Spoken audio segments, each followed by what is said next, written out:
Welcome to Finstreet. Today we have with us Mr. Dhaval Gada, Vice President at DSP Asset Management. Now, he is a financial sector specialist, given the fact that he's been tracking the sector for many years now. He's the fund manager at DSP Banking and Financial Services Fund. Welcome to the show, Mr. Dhaval.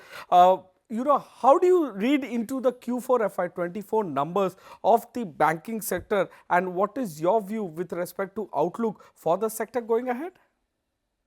So overall, if you see, we had seen about better margins at the start of the quarter. We had seen better margins. The expectation was deposit growth will be a challenge, but it turned out that system was able to bring deposits as well in the quarter. So overall, we saw better margins, a very benign credit cost, and therefore, by and large, beat in the banking space. And so results were good for the quarter. For the full year, at the start of the year, we saw expectation of margin pressure, weak loan growth compared to where we were in FY23, and a normalization of the credit cost. However, all of these did not play out, and generally versus the start of the year, the expectations have turned out to be much better for the space in general, and some banks have delivered even better than what we envisaged at the start of the year. Well, talking about deposit growth, how do you see it for the lenders? There has been talks that it's a challenging scenario for deposit growth, but I have seen the data. Deposit growth is at 10-year high. However, credit growth is much, higher than the deposit growth, and that is why you are seeing that CD ratio climbing up. What's your take with respect to deposit growth for the banks? So overall, I think incremental CD ratio from here on should be close to 100%, and deposit and credit growth should gradually converge from where we are at this point of time.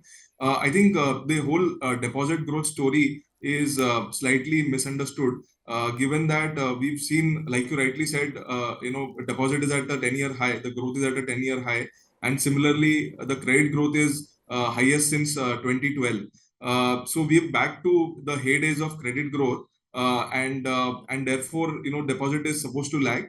Even the last cycle, when we saw a very strong credit pickup, more than 15% growth, we also saw the statutory liquidity ratio, which is SLR, and CRR being cut in the last cycle. So that supported overall liquidity in the system, and that's when banks were able to continue lending, and incremental CD was managed around 75 to 100% level.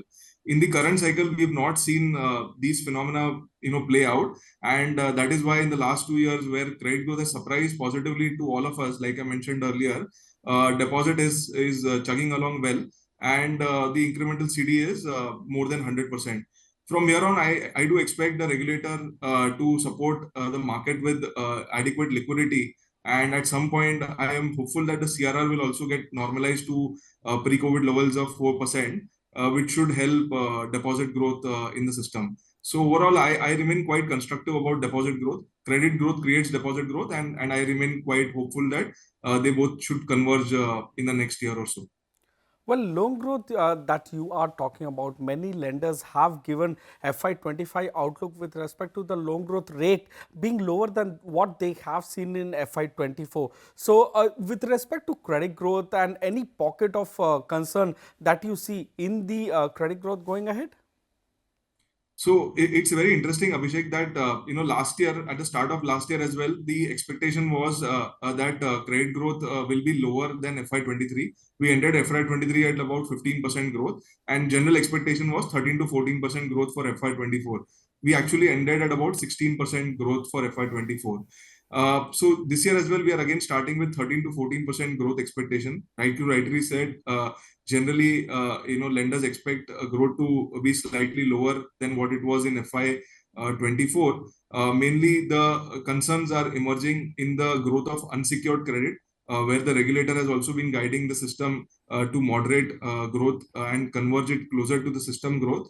That is one pocket. The other pocket is generally corporate activity should be lower this year, given the election activity and first half being slightly modest on economic growth front, and generally expectation is that second half we should see a very good pickup. So from that perspective, base is also a factor.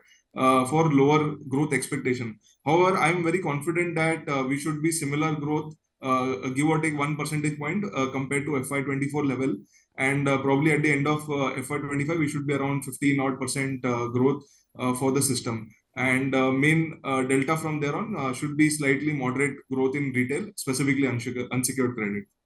Talking about unsecured credit, let's talk about its asset quality. We have seen pickup in the slippages, especially in the unsecured portfolio of lenders as well as the MFI loans as well. So how do you see historical credit cost versus credit cost for FY25?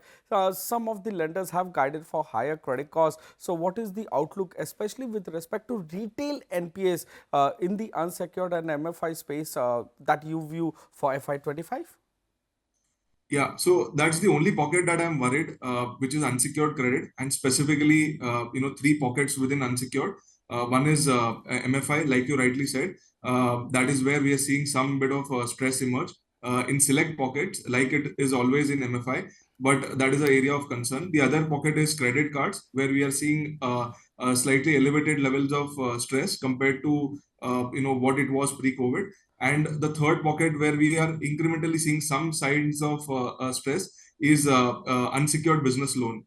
So these are the three pockets in unsecured, which we are watching very carefully. And overall, while the asset quality for the system should be very well contained, within retail, these are the pockets where we do see stress. And therefore, lenders which are exposed slightly more in these pockets are seeing normalization of their credit cost happen far quickly compared to others. So yes, you're right that this is an area of concern, and it can over a period of time spill into other parts of retail as well. But at this point of time, the data is quite benign, and we are just monitoring data on this front. So how do you see the valuation trend for the banks versus historical average, for FY25? So right now, at a system level, valuations are at long-term average, with private banks being similar or slightly lower than long-term average, and PSU banks being slightly higher than their long-term average. When I say long-term average, I'm saying 20 years of average data, and so that's where we are. Within private banks, like you would be aware that a couple of banks are significantly lower than their long-term average, while one or two of them are large ones are at significantly higher than long-term average levels. So overall, versus the market, the valuations of the banking sector remains extremely attractive relatively. In absolute terms, we are neither expensive nor cheap. And it will all depend on how credit cost and growth outlook shapes up into FY25 and 26. And that will determine how valuations end up from here on. Overall, we remain very constructive on this space. Well, that's a word coming in from Mr. Dhaval Gada that he remains constructive on the banking sector for FY25 and FY26. Thank you so much for your time, Mr. Dhaval. Thanks for the first interview that you have given to a business channel.